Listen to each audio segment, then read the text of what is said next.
안녕하세요, 성도 여러분. 반갑습니다. 오늘 153 성경 일독 제 15일째 되는 날인데요.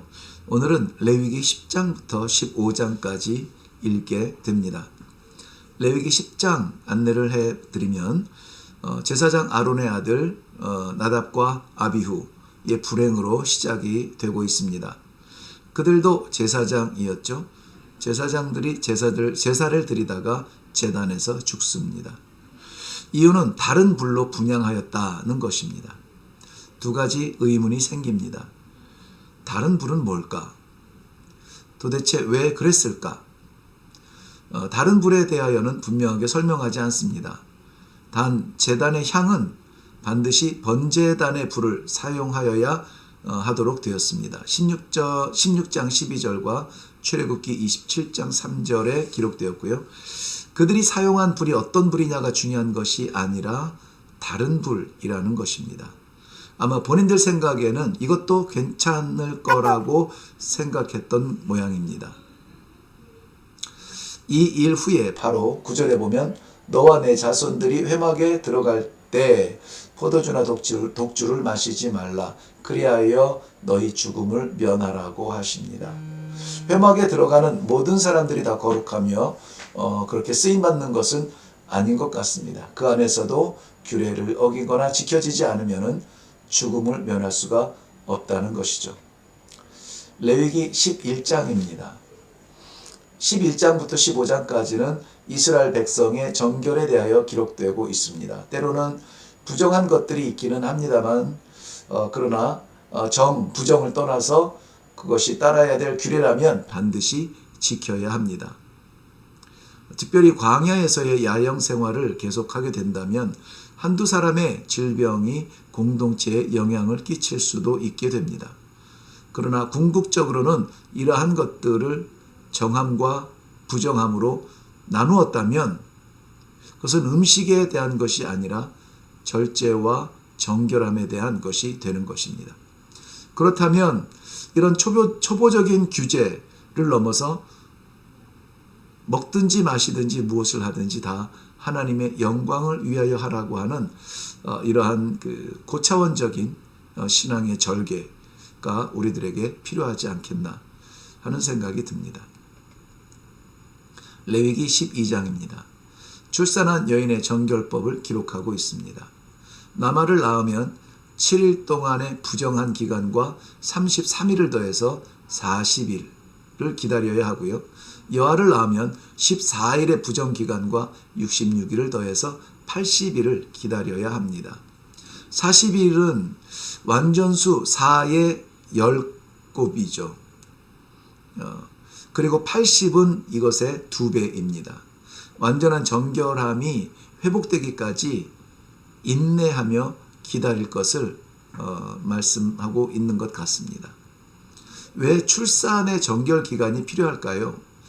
출산의 고통은 범죄 이후의 형벌로 주어진 것입니다.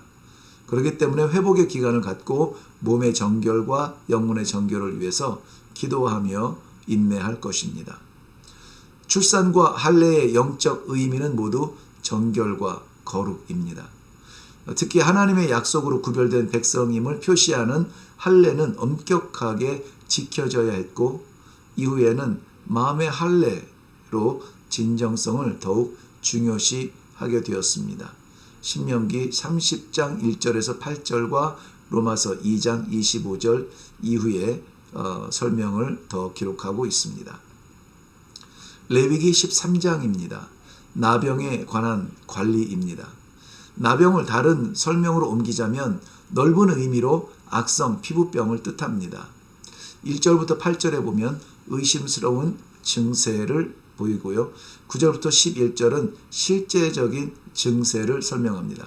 12절부터 17절은 뚜렷한 증세가 무엇인지 말하고 18절부터 39절은 진단하는 방법을 설명하고 있습니다.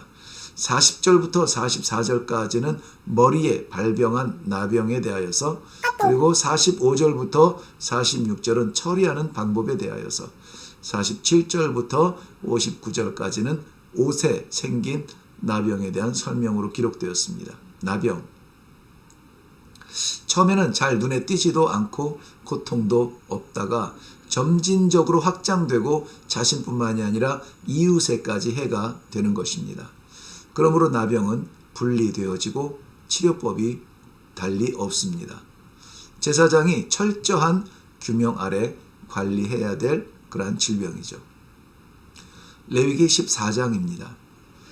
나병 환자가 정결하게 되는 날의 규례에 관한 글입니다. 매우 섬세하게 관리를 하고 있습니다. 1단계는 정결입니다. 7번 피를 뿌려 정하다 백향목과 홍색실, 우슬초로 정결하게 합니다. 2단계는 9절부터 32절 내용인데 정결하게 된 사람이 집으로 복귀하는 과정입니다. 집의 정결이 또한 일어나야 합니다. 33절부터 53절까지의 내용이었습니다. 정결한 삶을 위해 정결한 환경을 만들고 유지하고 지켜야 하는 것입니다. 레위기 15장입니다. 남녀 유출병에 관한 규례입니다. 2절부터 8절까지 남자에 관하여, 그리고 2절부터 18절까지가 남자에 관하여, 19절부터 30절까지 여자에 관하여 이렇게 분리했습니다. 그러나 공통적으로 유출병은 자기에게 해가 되거니와 타인에게 영향을 끼칠 수 있어서 철저하게 관리하고 있습니다. 침상도, 누웠던 자리도, 옷도, 몸도 그렇습니다. 나병이나 유출병 등 이러한 것은 죄의 습성과도 같아서 교육적인 면도 있습니다. 범죄의 열매는 뿌리가 되는 원죄까지 씻겨지는 마음으로 정결하도록 힘써야 하겠습니다. 죄는 나 혼자만의 죄로 끝나는 것이 아니라 영향을 끼친다는 것이 중요합니다. 이렇듯 하나님의 백성으로 정결하게 살기 위하여서 그저 되는 것이 아니라 우리는 그것을 철저하게 지키기 위해서 애를 쓰는 그러한 모습을 보여주고 있습니다. 말씀을 묵상하면서 우리의 부족하고 부끄러운 부분들은 혹시 아직 간직되는 것은 없는가? 잘라내고 뜯어내고 고칠 것이 있다면 반드시 이번 기회에 말씀과 함께 고쳐지고 정결한 성도의 삶을 살 수 있기를 바랍니다. 여러분을 축복합니다.